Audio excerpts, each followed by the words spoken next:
It has been suggested that I and other town board members have been using the code enforcement department to harass the citizens of Grand Island. I strongly deny any involvement in any of those allegations and will state right now in public that the code enforcement department has not been, in the words of others, the Gestapo of the town board. The code enforcement department is tasked with enforcing the codes of the town of Grand Island and the state of New York. Are there times when there are disagreements?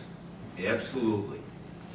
But our code enforcement officials work with those people to solve those differences, and when they can't be resolved, there is a processes actually, where those individuals can seek a determination by other agencies as to who is right.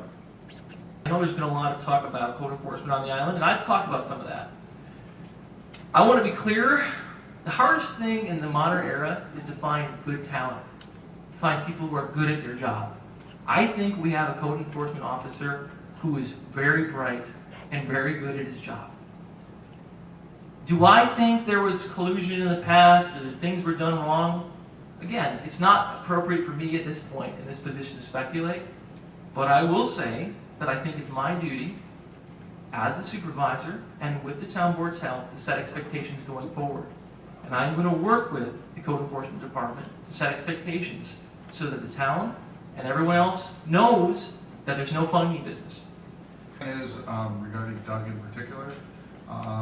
I've personally talked to Doug on several occasions, and I specifically asked him about certain occurrences where he's been accused over the years and/or other individuals.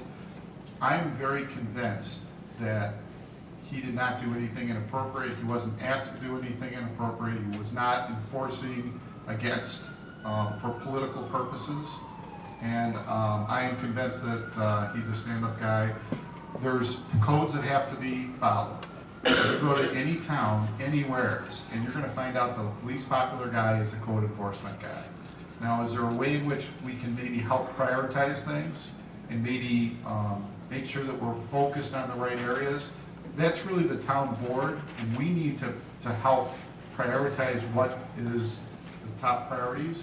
And that's the other thing I think we need to work on as a team, or as a town board, not necessarily as a team, but as a town board, to help provide direction and support so that we do a better job, more customer friendly going forwards, and work with the Dougs and the rest of the team to make sure that we're customer focused. Can I add something to that? Oh, go ahead. I'm going to cut you off. Go ahead. Yeah, I do. I think I don't want to underplay the other side of it, and I'm not throwing you under the bus, Mr. Learman. I think we have to we need to set expectations so that the public doesn't have any misconceptions, or there's not even the appearance of wrongdoing.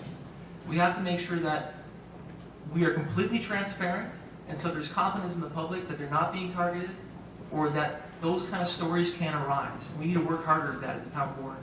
But I will emphasize, I think that Mr. Learman is very knowledgeable, and he knows his stuff. And he may have, because of that, he takes his job very seriously, which can be misinterpreted. But again, I think we need to work together to figure out a way to make sure that the public is confident. And then also Mr. Learman feels that he is respected and safe in his job as well, and that he understands his limits and expectations. Any other comments? Go ahead. Well, I want to second some of the things that was said here tonight about the deleted files. We talked about getting the files back. I talked to the IT fellow today, and the files are backed up on an hourly basis. So we are pretty confident that all the files that were deleted were gotten back. I'm all for, I'm liaison to the Cable and Communication Board, so a lot of this falls into their laps as far as working on putting a technical government zoning. I would like to weigh in on that because we've talked extensively about that recently. And I agree with Nathan and the other gentleman here that it's a hard job. what we would like to do going forward, and my sentiment is that sometimes zoning, you can be right, but when you're right, sometimes you can be wrong. It doesn't make sense. So we talked about making a better policy going forward that would make some better sense in a lot of different areas.